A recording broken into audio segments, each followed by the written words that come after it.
The desert don't keep secrets long. Wind scrapes them bare, and sun bleaches them to bone. But sometimes a lie lasts longer than a truth, if enough men repeat it with spit on their tongues and whiskey in their bellies. That was how Eliza May Carpenter came to be bound to a post in the middle of Gallows Hollow, her ankles rubbed raw by iron shackles, her throat marked red from rope. She weren't no witch, though that's what the preacher called her. Said she bewitched her neighbor's cattle into dying sudden. Said she laid a curse on a man's field so no corn would grow. Truth was plainer. Drought killed the beasts. Blight killed the stalks. But men without water or bread look for someone smaller to hang their hunger on. Eliza was young, proud, with black hair that caught fire in the sun. She had eyes that did not drop to the dirt when men shouted. That was enough to damn her. They tied a rough-cut board to her chest, letters smeared in pitch so all could read, harlot and hex. Kids pointed, women turned their faces. The sheriff looked away, scratching his jaw like maybe if he didn't see her, she weren't real. Eliza did not cry. She did not beg. Her lips were cracked, and her tongue was a stone in her mouth, but she held herself still as the rope chafed her wrists. Quiet can be stronger than hollering. Quiet makes the crowd uneasy. By dusk the men would string her high. Till then she was left to stand in the grit, shame nailed to her chest. That's when he saw her. Caleb Boone came into town that morning for salt and cartridges, nothing more. He had no business in other folks' reckonings. He was a widower, 42, his left arm stiff from a war that ended but never ended inside his bones. He'd buried his wife on a hill above the Pecos, buried his boy beside her, 2 winters later. After that, Boone stopped burying anything except his own heart. But the sight of that girl nailed with letters black across her breast, rope biting into her wrists, sent an old ache rising in him. He'd seen soldiers punished same way in the war, men branded deserter, coward, thief. Most weren't. Most were just unlucky, caught between orders and hunger. He knew that look in Eliza's eyes. A hawk. She didn't do nothing. Gasps rippled. A man cuffed the boy hard, dragging him back, but the words hung in the air like smoke that won't clear. For the first time, eyes shifted, not at Eliza but at one another. Doubt crept in, though no one dared speak it. Boone's jaw tightened. That little crack of defiance had split the night. He felt it pull at him, the way a loose thread demands tugging. Night fell hard in Gallows Hollow. Torches lit, rope readied. The preacher raised his hands, face shadowed deep, and declared the girl would hang come first light. Boone stayed at the edge of the crowd. His hand rested on his Colt, though he didn't draw. He watched, listened, waited. When most drifted to whiskey and sleep, the square emptied save 2 deputies guarding the post. Eliza slumped against the wood, her breaths shallow. Her lips moved, but no sound came. A prayer maybe, or curse.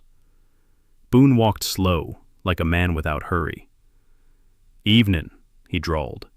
The deputies stiffened. "Keep walking, stranger." "Salt and cartridges," Boone said, lifting the sack in his good hand. "Store's closed. Thought maybe you boys knew a place." The younger deputy sneered. "Ain't no salt for your kind after dark. Move on." Boone stepped closer, shadow cutting torchlight. His eyes caught the younger man's. Flat, cold, steady. A soldier's stare. The kind that had frozen men at Chickamauga and Shiloh. The deputy faltered. The older one shifted his rifle. Boone moved quicker than pain should have let him. Pistol drawn, cock clicking loud. "Set that iron down," Boone rasped. They obeyed. Not from fear of death alone, but from the certainty this man had dealt it before, without hesitation. Boone cut Eliza's ropes with his knife. Her wrists bled fresh when the coarse fibers fell. She swayed, near collapsed. Boone caught her against his chest. For a moment her head rested there, breath hot and ragged. He smelled dust, sweat, a faint trace of lavender soap clinging still. "I'll die in your arms tonight," she whispered hoarse, eyes half shut. "If you don't make me yours." Boone's heart clenched like a fist.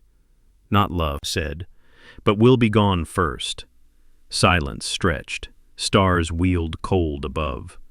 Boone's thoughts drifted to graves by the Pecos, to promises broken by death. Now here was another, a girl accused, branded with shame, clinging to his arms as if they were the last strong thing on earth. He wondered if he had the strength left to carry her through. The arroyo held night like a cup. Wind hissed over the lip and poured down in thin streams that raised gooseflesh along Eliza's arms. Somewhere far off, coyotes tuned their thin metal voices and sang. Boone listened for a different song. Men. The low murmur and clatter that meant pursuit. He heard nothing yet but his own breath and hers close by. He didn't sleep. He let his eyes rest but not shut, head tipped against rock, Colt in his lap. The horse stood hip-shot and patient, reins looped over Boone's forearm so even in doze his body would feel the tug if the gelding spooked. Eliza lay within reach, wrapped in his duster that smelled of horse and sage and sweat. The cloth strips he'd tied around her wrists had already bled through. Just before dawn, when the air is the coldest a person can stand, she stirred and whispered, "You didn't ask my name. I saw it in your eyes," he said without looking. "But I'll take the sound." "Eliza," she said, faint but steady. "Eliza May. Folks called me Liz when they wanted something easy. I ain't easy." Boone let one breath slide out through his nose. "Boone." "Boone what?" "Caleb." The name sat in his mouth like an old coin, worn and cold from many hands. Her lashes were clumped with dirt. "You got people?" "Had," he said. "We're past that stretch now." The cold purple of dawn peeled itself from the horizon and left enough gray to see. Boone rose slow, joints complaining. He went to the horse and pulled his saddlebag. From it he took a square of hardtack, a twist of jerky, a tin canteen, and a little brown bottle stoppered with cork. "What's that?" Eliza asked. "Doctoring," he said. "Whiskey." She tried a smile and failed. "Preacher says that's a sin." "Preacher ain't here." "You went to the war." "I did." "You win it?" "Nobody did," he said, and shouldered his rifle. They rode out in that soft iron hour before the sun catches the edges of things and makes them sharp. Boone let the horse pick a steady grade along the dry wash till the land opened into a plain scattered with yucca and the silver bones of dead mesquite. The sky was a clean, empty bowl. When the sun finally tipped it, light spilled hard and white. Their shadows walked at their knees. They didn't talk much. Words burn a body faster than heat sometimes. Boone saved his breath, saved it for listening. Around mid-morning he heard a hawk cry, and then, thin as thread, the echo of men behind them. He didn't say it to Eliza. He didn't need to. She'd already turned her head, eyes scanning the far lip of land, the way animals do who've learned to feel the hunt before it shows. By noon his shirt clung wet at the waist, and his hat brim was salt-marked. Eliza's hair roped with sweat and dust. Her mouth had cracked again. He handed her the canteen, watched her take a careful swallow, then 2 careful swallows more, leaving enough for later because she understood the West's only arithmetic.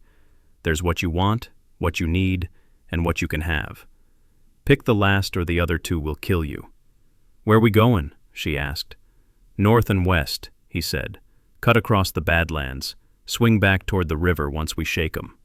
"Shake who?" He glanced at her. She knew. She still wanted him to say it.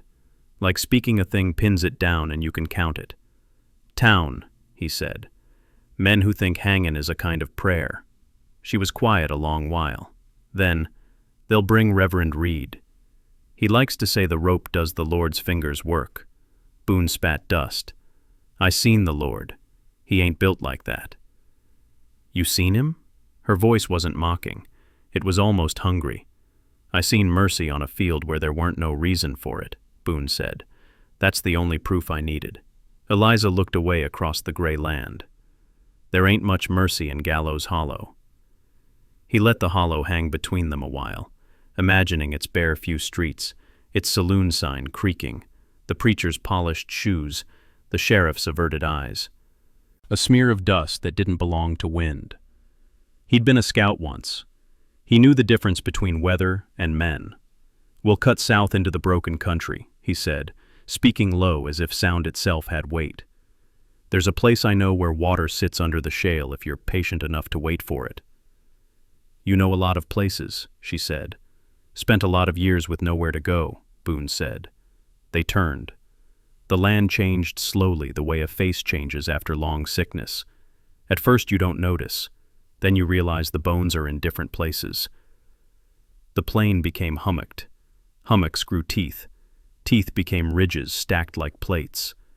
Shadows fell into the seams and stayed there, cool as cellars. The heat went dumb. The sky narrowed. Crows drifted and argued in their patient way, like undertakers idling at the edge of a crowd. By late afternoon, Boone's ears caught what he'd hoped for, the far-off sound of water working inside rock. Not much, not loud, but the way a mother in the next room hears a child breathe, he heard it. He dismounted and led the horse into a crease where the ground darkened. He drove his knife to the hilt into earth, dug, widened, dug again. Mud slicked the blade. He scooped with his palm till a scallop of water pooled. Not sweet, not clean, but wet. He let the horse nose first, then cupped and handed Eliza some, then drank himself. They sat right there a while, backs to the stone, as if rock could catch bullets for them if it came to that. Eliza worked her fingers beneath the bandage to where the skin still screamed. "You were bait," Boone said finally, eyes on the trail they'd cut.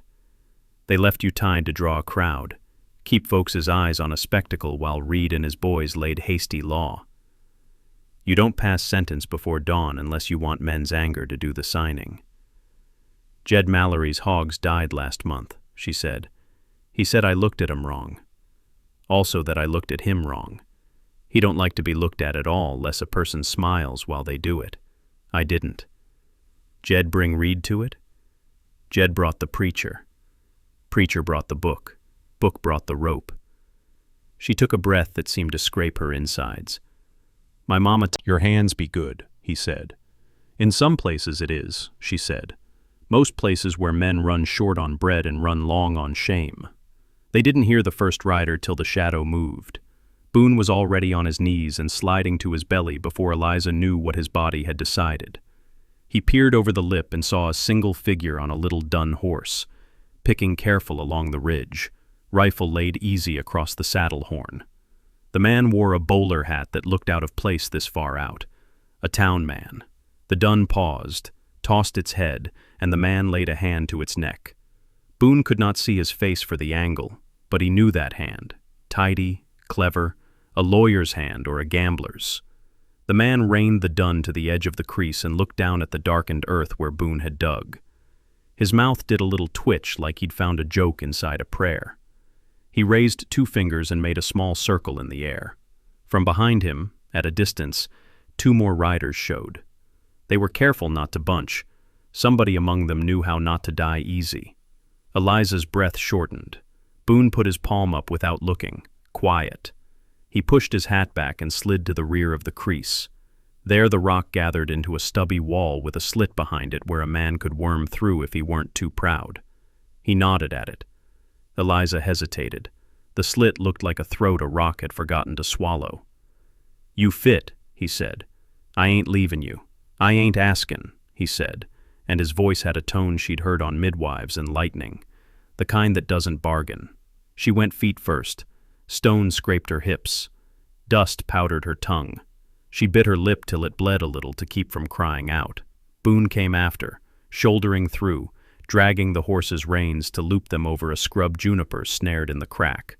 The gelding planted and shook, then settled, trusting the man's hand over its fear. On the other side, the slit spilled into a narrow gully full of gray boulders that looked like a herd of elephants had lain down and turned to fossils. Boone pointed up gully and moved.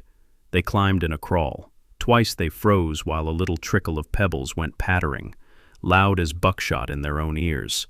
And then the sounds of men's voices came close on the other side, north through the dead elephants, till day leaned toward evening. Once they found the print of a cat in the dust, mountain lion, big, the pad still clear. Eliza laid a finger beside it and compared. Bigger than the preacher's God, she said soft, and almost smiled. Her humor had knife nicks on it, but it still cut. Near sundown, the gully widened to a bowl cupped by higher ground. In the center lay the broken ribs of an old jacal, 2 posts, and a roof beam bleached like the spine of a shipwreck. A rusted stove belly lay on its side, door sprung. A dead man's place, or a place a man had fled in a hurry and never came back to. Wind, used to living in other people's rooms, had taken up residence here. Boone studied it, counted shadows, counted how sound would travel in a shot. He led Eliza around the rim, not through the bowl, and found a shelf under a ledge that would weather a small fire without throwing light outward.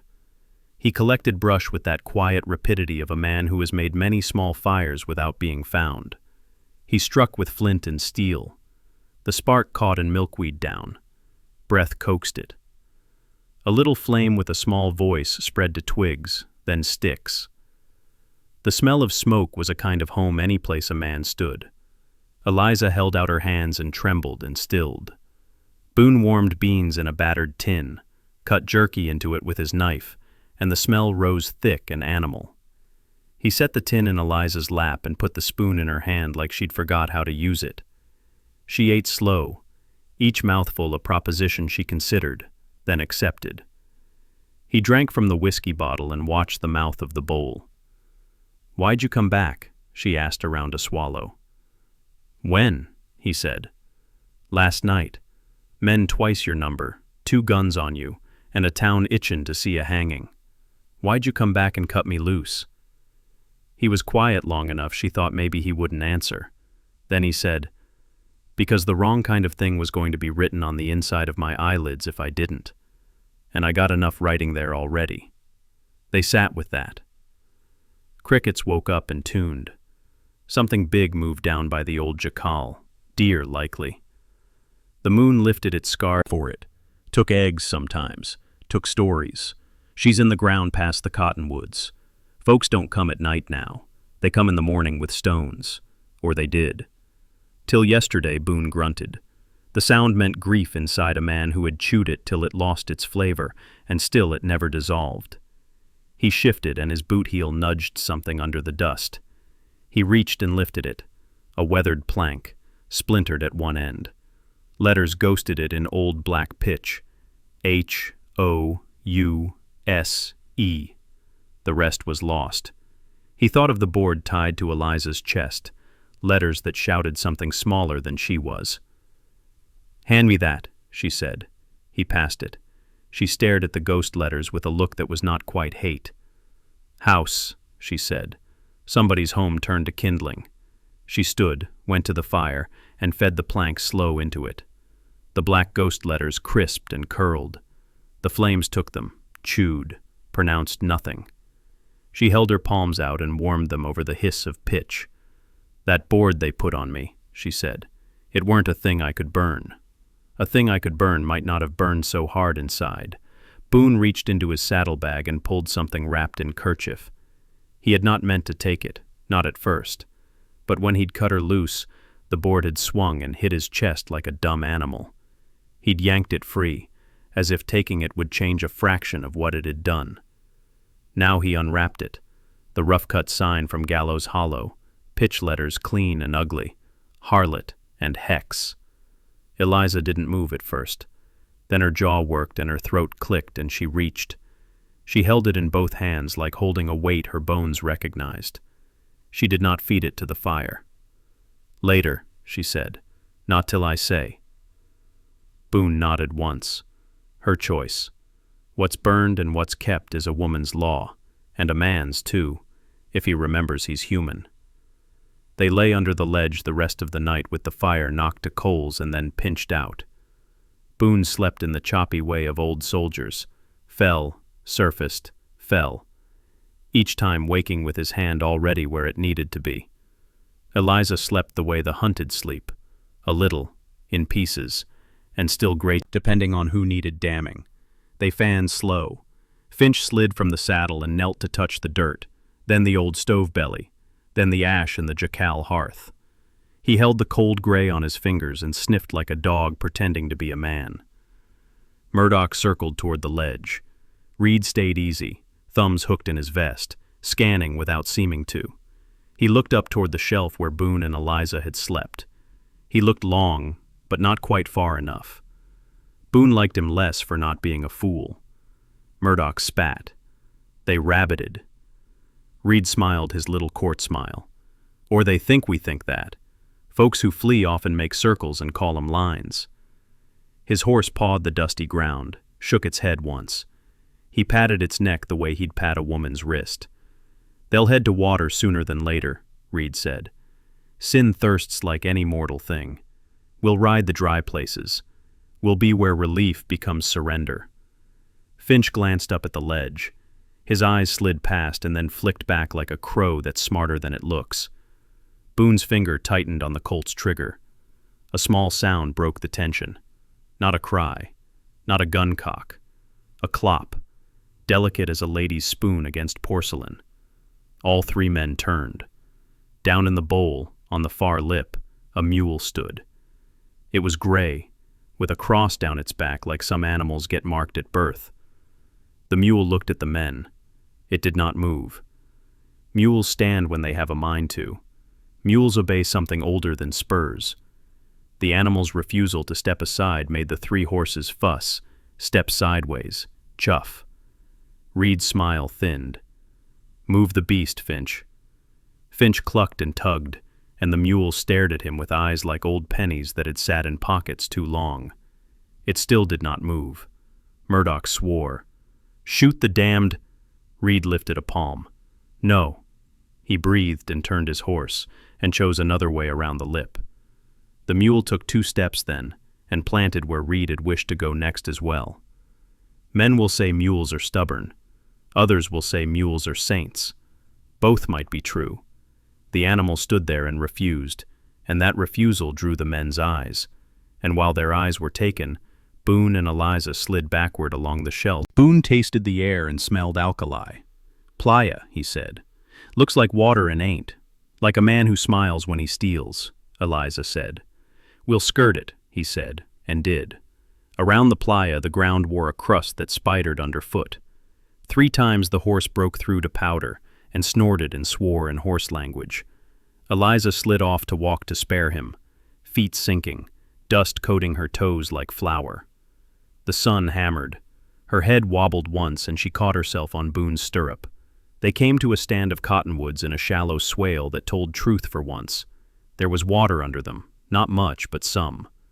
A trickle moved in a channel cut by cattle long gone. The bank showed prints from last season. Deer, 2 coyotes, a man's boot, old, a woman's bare foot, older.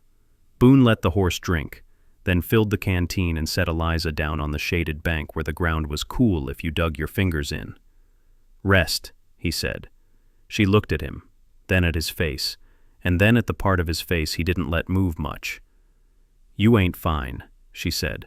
Fine enough, he said. She reached for his sleeve. Let me see. He made a face that meant how about we don't. She made a face that meant I helped pull a baby with my hands in winter with the stove cold, and you think I ain't seen worse? He sighed and sat, and she peeled his shirt off his shoulder. The scar of an old musket ball nested there, pale as fish belly. One edge of his left arm was puckered where a bayonet had gone in and come out confused. Along his ribs bloomed a new mark, purple turning yellow, a perfect copy of a rifle stock's crescent where a deputy's butt had kissed him last night. Elbow, she said, fingers light. He winced. She nodded like a doctor who'd found the trouble. They brought you down with the stock? Tried, he said. Didn't take. She ran her thumb once over the bruise, not to hurt, not to heal, just to say, I see it. Then she rewrapped his shoulder with the strips she'd unwrap from her own wrists and replace, balancing their hurt like ledgers. "Thank you," he said. "We trade," she said. "You cut rope. I cut pain." A dragonfly wove letters in the air above the slow. "You burn. Sometimes you bury. Sometimes the river does the remembering for you." They dozed in the green shade, eyes jumping at each snap like fish. But they slept some.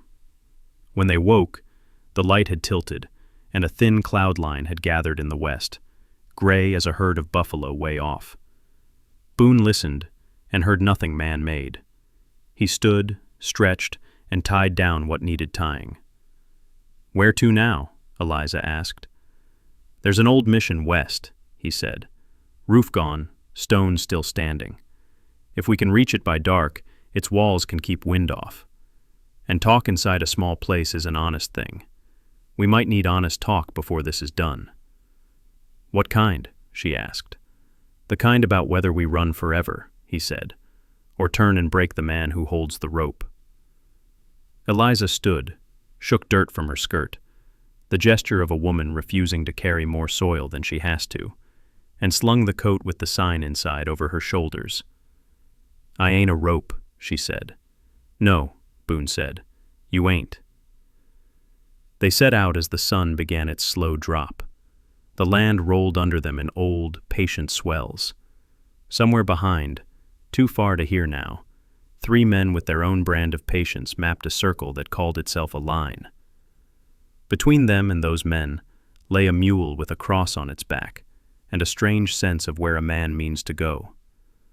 Boone's hand lay on his thigh near the colt, easy, like it had always belonged there, like maybe he'd been born with a gun and had only discovered it later. Eliza's hands, raw under fresh cloth, lay folded on the horn. Between her ribs and the cloth the letters harlot and hex pressed lightly into her skin with each step. Every time she breathed, the pitch warmed a little more from her heat. Every time she breathed, the board learned her breathing, not the town's judgment. She held the sign, and the sign could not hold her. Ahead, the sky lowered its lid. Behind, dust erased their prints. Between those two truths, they rode, not safe, not lost, alive. The sun dipped like a coin into a red pan, and the sky bled out copper as Boone and Eliza neared the ruined mission. Its walls rose in silhouette against the dyed harlot and hex, against her chest under Boone's duster. Its edges had carved faint lines in her skin. She'd begun to think the board belonged more to her ribs than the town that branded her with it. Boone built no fire. He only struck flint enough to see the pale of her face and the glint of her eyes. Then he tucked the spark away again. "They'll find us here," Eliza said. Her voice carried no tremor, just a statement. "They'll try," Boone answered. Far across the valley, 3 riders stirred dust under a crescent moon. Finch, Murdoch, and Reverend Reed. The mule had slowed them earlier, but Reed's eyes carried a patient gleam, as if the delay weren't a loss but a test. "Every man runs to a wall sooner or later," Reed said, adjusting his bowler. "The trick is knowing which wall he'll lean his back on." "You reckon the mission?" Murdoch asked. Reed's smile was pale in the moonlight. "I reckon a man who's seen too much war and too much earth remembers places where stone still stands. A man believes stone can hide him, but stone tells stories." Finch looked nervous. "And if he's waiting for us in there?" "Then the Lord writes his judgment quicker," Reed said. He touched the small Bible in his vest, the same one he'd once raised above the gallows. Boone had seen that gesture before, only back then it was officers with flags. Different cloth, same hunger. Eliza dozed with her head against Boone's arm. He let her, though every muscle in him stayed braced. His ears measured every creak of stone, every owl's wing beat. When the moon lifted higher, Eliza woke. She turned her head slow, eyes shining like wet flint. "You keep watch even when you sleep," she whispered. "Habit," he muttered. "Or curse?" she asked. He didn't answer. Some truths don't carry well in words. Eliza's hands shifted beneath the coat. She pulled the board out. In the moonlight, the pitch letters gleamed oily. Harlot and hex. "They wrote this to make me smaller," she said. "But I look at it, and it ain't me that shrinks. It's them, their hunger, their lies." Boone studied her, silent. She ran her fingers over the letters, then over the splinters where his knife had cut it free. "I can burn it, or bury it. Infection in a weak town. You cut the rope, but the sickness stays. I'm here to cauterize it.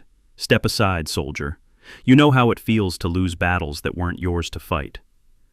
The words slid cold into Boone's chest. He thought of graves on a Pecos hill. For a moment he wavered. Then Eliza whispered, "Don't you leave me to their rope. I'll die in your arms tonight, Caleb Boone, if you don't make me yours." Something in her voice was not plea, but oath. Boone rose, cocked his Colt, and fired. The shot cracked stone. Murdoch's horse screamed and bolted sideways. Bullets answered, sparking against the mission wall. Dust and grit rained down. Eliza pressed flat against the earth, heart hammering. Boone crouched low, reloaded with fingers that never shook. "Back wall," he barked. He shoved Eliza toward a gap where bricks had fallen. They scrambled into dawn's gray wash, bullets spitting after them. The fight wasn't won, only postponed. But survival's a victory when the rope waits. They climbed through scrub and thorn as the sun clawed up behind. Boone's lungs burned, Eliza's skirts tore, and still they moved. Behind, Reed's voice floated faint and steady, like a hymn following. By midday they reached a ridge sharp with shale. Boone halted, scanning the horizon. The riders tracked them still, patient, relentless. "We can't outrun forever," Boone said. His voice was flat, but not hopeless. Eliza's hand touched the board. "Then we stand?" He looked at her, saw the same fire that once had carried men through smoke and cannon. She was no witch, no harlot, just flesh and will. And maybe that was enough. That evening, as they cut across a shallow valley, they stumbled upon a herd of cattle driven by a ranch boy no older than 12. The boy froze at sight of Boone's gun, eyes wide. Before Boone could speak, Eliza lifted the board from under her coat and held it high. The boy read the letters, harlot and hex, and blinked. His lips parted. Then he spat in the dust. "My ma says folks lie when they're scared," the boy said. "Ain't no shame in being lied about." He whistled. "No, I lived." Boone nodded slow. He'd seen soldiers carve names into bark before battles, proof they'd breathed once, even if the earth swallowed them by morning. Above, the stars burned clear, watching. The desert wind hushed, like it too waited to hear what they would choose. All night the canyon breathed around them, cool air sliding from stone lungs, a thread of water ticking over pebbles. Boone slept like men on the edge of a knife sleep. Each doze a shallow pond he crossed without ever getting wet. Eliza slept deeper, the kind of sleep a body steals when it's run out of bargains. When she stirred before dawn, the first thing she did was reach for the sign under Boone's coat, just to feel the weight, rough plank, pitch-stiff letters, splinters that had learned the shape of her palms. She pressed it to her ribs and listened to her own heart beat against words meant to silence it. Boone had already risen. He stood a little ways off, hat brim a cutout against the paling sky, hands on his belt. His left shoulder troubled him. The new bruise had deepened overnight into a black plum, but he held himself even, as if pain were just another horse to keep between your knees. When he turned, she saw he had been counting shadows, the ones that moved in the mouth of the canyon, the ones fixed to rock. 3, he said. Same 3. They camped a mile behind, rode slow in the dark so we'd hear 'em and think on it.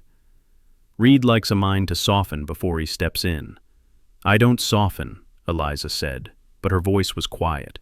The stream's cold crawled her ankles. Morning made everything too honest. A hawk passed overhead with a sound like a page turned. Boone crouched by the little fire ring he'd built of fist rocks and rubbed ash between finger and thumb. Can't outrun 'em forever, he said. Can't circle till the circle becomes a life. That's what they want for us, to keep moving till we're too tired to carry our own names. What do you want? She asked. He looked at her a long time then. He wasn't a man who used eyes to persuade. His gaze did simple work: measure, weigh, choose. I want you living where you can feel sun without counting how many steps it takes to reach shade. I want him. His mouth touched Reed's name without saying. Voice, Tommy Hale's, had broken the still air like a dropped plate. She thought of the mule in the bowl, planting its hooves where men thought to walk. She thought of the ranch boy's spit, darkening dust in the valley. Small defiance, stacked on small defiance, till the wall made of fear lost a few bricks. I ain't a thing they named, she said. But this board, this is the name they'll recognize when the story comes back home.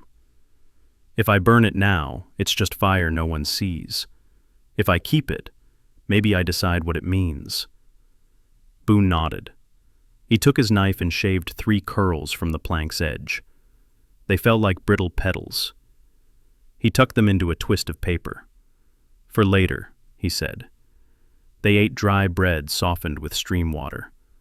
Eliza wrapped her wrists anew. The cuts were closing. The angry red dulled toward brown.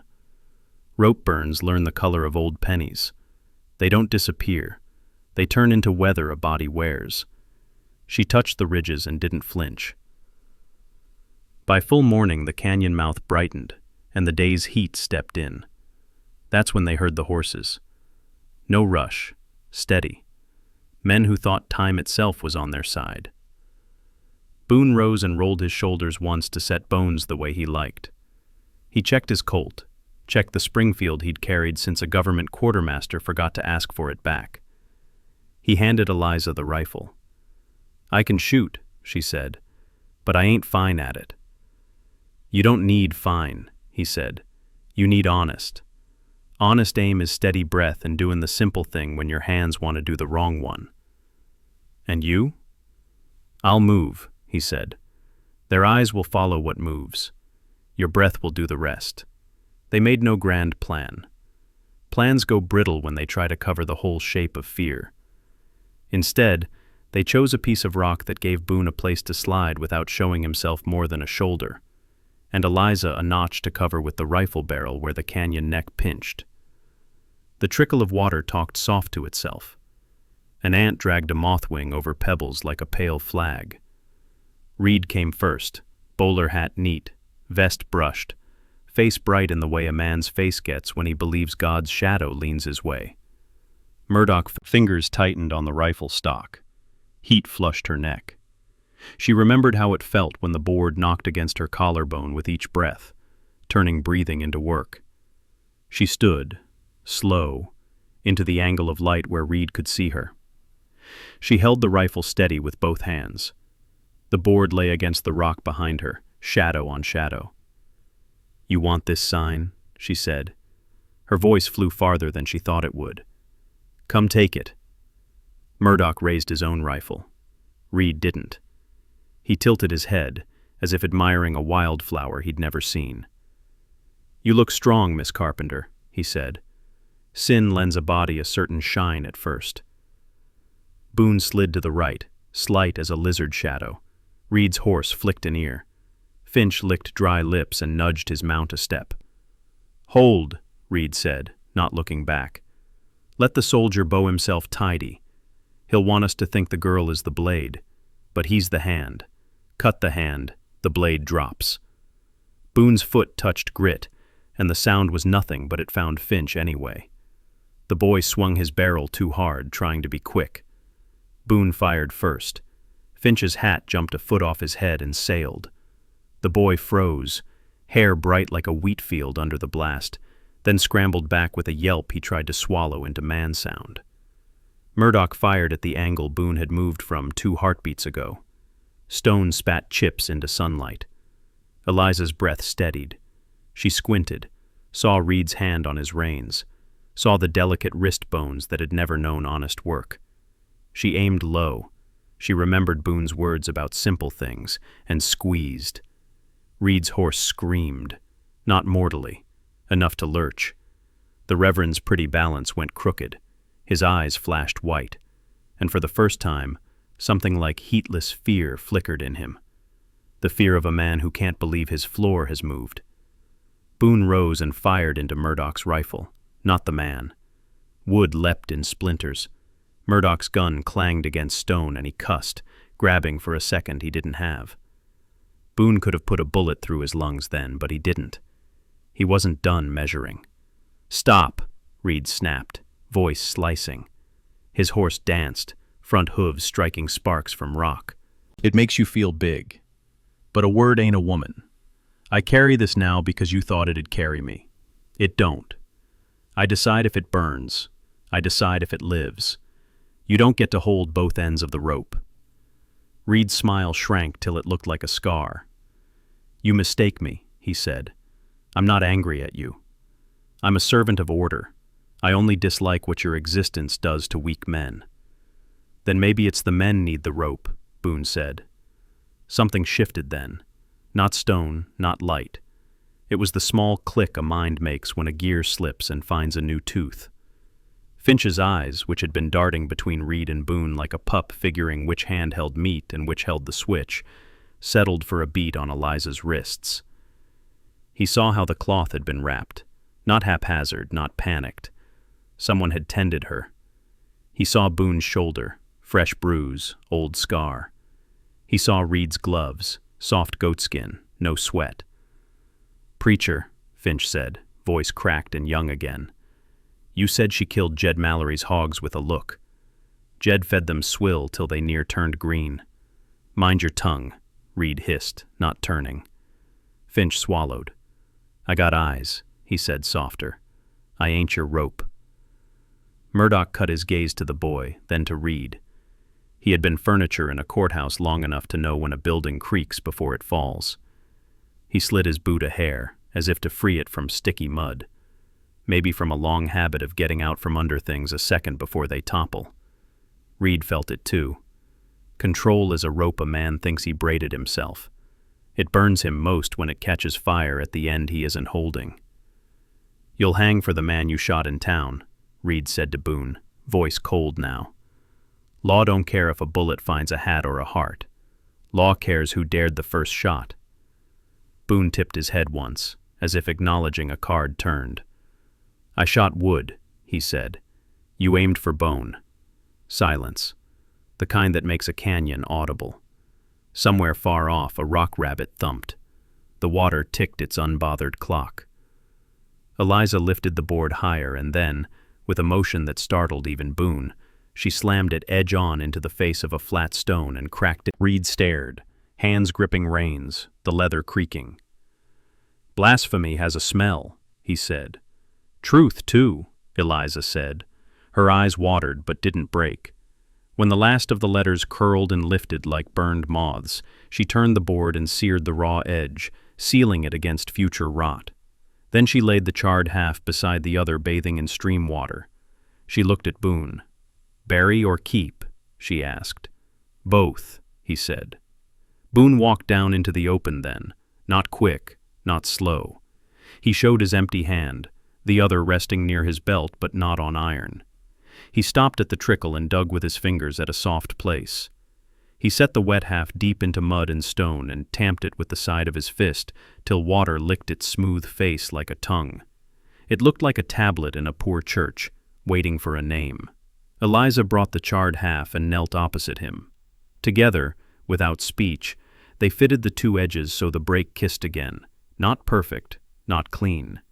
A seam, a fault line that had found a way to hold. They pressed stones around it, river pebbles and flat chips. Eliza took one burnt flake that still held the ghost of an H and pushed it into the seam like a seed. Boone laid his palm on the wood until the heat from the char stopped scalding his skin and settled into a steady warmth. Reed laughed once. The sound rang false as a tin toy in the high air. "Do you think a grave for a board will crown you innocent?" he asked. "A town has eyes. It will always see you as I say you are." Eliza rose. She brushed ash from her palms onto her skirt and left it there. "I ain't looking to be crowned anything," she said. "I'm planting what you threw at me so it grows into what I say. Boone stood beside her. Not in front, not behind, beside. "This canyon ain't a court," he said to Reed. "You won't get your speech to stay pinned to the air. You want her, you'll need to touch what she just made with your own hands. And then the color will come off on you." Reed's horse tossed and rolled an eye. Reed tugged the rein hard, then looser, then dressed his voice back into honey. "A last chance, Miss Carpenter. Give me your compliance and I'll give you the town's forgiveness." "Keep it," she said. The stillness elbow and kept both from going into the trickle and wrecking what Eliza had set. Finch's eyes were wide and wet. He looked at Boone like boys look at uncles who know more about anger than they let on. He looked at Eliza like a person who has made something in front of him with no permission and all the right. Slowly, he tugged his arm free and backed his horse a step and didn't raise his gun again. Murdoch made the smallest sigh. Men like him survive by keeping always to the place where the next breath is. He slid his rifle into the boot. Not a surrender, a pause. "Reverend," he said, "this is getting to be thin soup." Reed's mouth thinned. He drew a derringer from his vest the way a magician draws a coin. He pointed it at Eliza, not at Boone, because power likes to return to the throat it first meant to hold. Boone didn't reach for his Colt. He took one step and put his body square. The derringer cracked like a board snapped over a fence post, small, mean, sharp.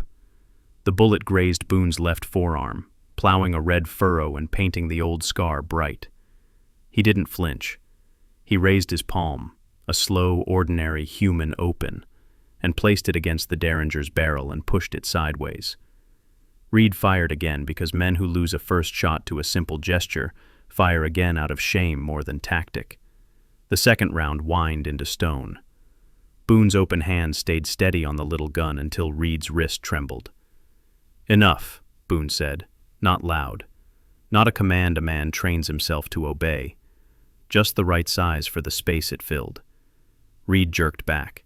The derringer fell into the trickle, hissed, died. He yanked at his reins and the horse skittered. It didn't rear, didn't bolt. It simply stepped away from the man on its back as far as the bit allowed, as if distance were a speech it finally got to make. "You ain't law," Murdoch said to Reed, almost gently. "You're a sermon that doesn't fit the page." Reed looked around like a gambler noticing the room had fewer walls than he counted on. "You'll regret this," he said, to Boone, to Eliza, to the canyon, to water, to ash. It sounded less like a curse than a habit. He pulled his horse around, meaning to save the onto her wrists, where the rope had been. The mud cooled the raised skin. It looked like new bracelets, soft and wet. "You gonna come back to town?" Finch blurted. "Because boys ask the thing men are too proud to." Eliza met his eyes. "When the time is right," she said. "Not while men wear ropes fresh." He nodded, relief and worry mixing into a strange drink he swallowed as well as he could. He turned and rode after his elders. When the canyon was theirs again, Boone sat on a rock and let his bleeding arm bleed until it slowed of its own mind. Eliza tore a clean strip from the lining of her skirt and bound him. She did it with the same quiet competence she'd used on babies and women and herself. Her fingers pressed, wrapped, tied. The bruise along his ribs showed green at the edges where purple had bled out of its surprise. "You kept your body between me and the gun," she said. "Seems I don't know any other way to stand," he said. "Seems I don't want you to learn a new one," she answered. They ate small again. The stream sounded a little louder now that the men were gone. The char-buried sign gleamed dull where wet wood lightens. The seam between halves lay dark as a healed cut. Boone ran a thumb across it once, then put his hand down as if not to teach his palm the habit of finding that seam whenever he was near. "What do you call a thing like we made?" he asked. Eliza thought, then smiled, barely. "A threshold," she said. "You step over it into something else, and if a person comes behind, they can step over it too." Boone tested the word in his mouth, found it strong. "All right." They waited until the sun had dropped to the canyon lip, until shadows pooled deep and equal on both sides. That hour when a body feels the day's weight distribute itself more kindly. Then they set to work with the simple tools all people get: Hands, will, breath. Boone dug a shallow bed beside the water where willow roots nosed close. Eliza broke up the dirt with a flat rock, lifting clods and breaking them with that steady double tap you use on stubborn things that aren't cruel, just dense. They found seeds in the pockets of an old sack Boone had kept since Pecos. Bean, squash, a handful of corn kernels polished by years. He'd meant to plant them one and left the smell of wet stone. Eliza leaned back on her heels and looked at the half-boards again. She reached, and with her fingernails scratched across the char. Not letters, just lines, her own small pattern. It made a whisper like a cricket. "What you drawin'?" Boone asked. "Not drawin'," she said. "Markin'. So if I come back and doubt it, I'll see the scratches and remember my own hand made 'em." He nodded. He took his knife point and beneath her marks cut one small thing, E, then stopped. "Rest's yours," he said. She stared at the single letter. It looked enough. She laughed again, a soft choke, the first sound like that he'd heard her make. The sound had no apology in it. They bedded down under a slant of rock. Boone's shoulder ached like weather, and the cut on his arm throbbed. He let it. He liked pain when it meant he hadn't let some other worse thing happen. Eliza lay on her side, hands between her knees the way children sleep when the world's big, and watched the seam of the boards glow and darken as clouds drifted over the stars. Before sleep took her, she said into the dark, "I made a promise last night." "I heard you," Boone said. "I said I'd die in your arms if you didn't make me yours. I don't mean yours like property. I mean yours like a thing a person chooses to carry and is carried by in turn." Boone's breath went out and in once, tied slow. "There's a hill above the Pecos," he said. "2 stones. My hands put 'em there. I've been standing there a long time, even when my boots are other places. If I say yes to you, it ain't a brand. It ain't a rope. It's a fire I'll sit by, and a piece of sky we'll use to tell the weather. You sure you want that from a man built mostly of quiet?" "I ain't afraid of quiet," she said. "I'm afraid of men who need crowds to hear themselves think." "Then yes," Boone said. The word didn't echo. It landed like a small stone in shallow water and made circles anyway. They slept. Coyotes talked somewhere beyond the rim. The air cooled until the stars looked close enough to pluck and boil for soup. The seeds lay under their thin cover and took water into themselves without promise, only habit. The duster and slung it behind the cantle. She didn't tuck the board under it this time. She touched the half-boards once with her palm, then wiped her hand on her skirt, then pressed that same hand to her chest over the place the sign had bruised. She felt the skin there, tender, marked, hers. "Where now?" she asked. "North," Boone said. "A coal-seam town that's poor enough to mind its own work. A widow there keeps a clean room and don't ask questions she ain't willing to hear answers to. You could set up your herbs. Babies come when coal men don't expect 'em. Sick comes with the dust. You could turn hands to good. And you? I'll mend tack, fix stoves, teach boys the way a horse likes to be looked at, and stand in doorways when folks forget how to act." She smiled. "We'll come back." "Aye," he said, "when the creeks had a chance to make us something worth looking at." They led the horse to the water to drink one last time. A shadow broke across the canyon floor. They looked up. A vulture wheeled and drifted on. It had come to finish a story it liked better than the one it found. Even birds of patience have to keep moving. At the mouth of the canyon, Eliza paused. She turned. With the toe of her boot, she scraped a line in the dust from one wall to the other. A new threshold, because thresholds are not objects but acts. She stepped over it. Boone followed. They left the canyon to hold what they'd made. A narrow bed with seeds, a ring of stones, a half-buried, half-burned sign with a single letter cut thin, and a handful of scratches you had to put your face close to see. If a traveler came later, thirsty and ragged, they'd find the place and know someone had tried.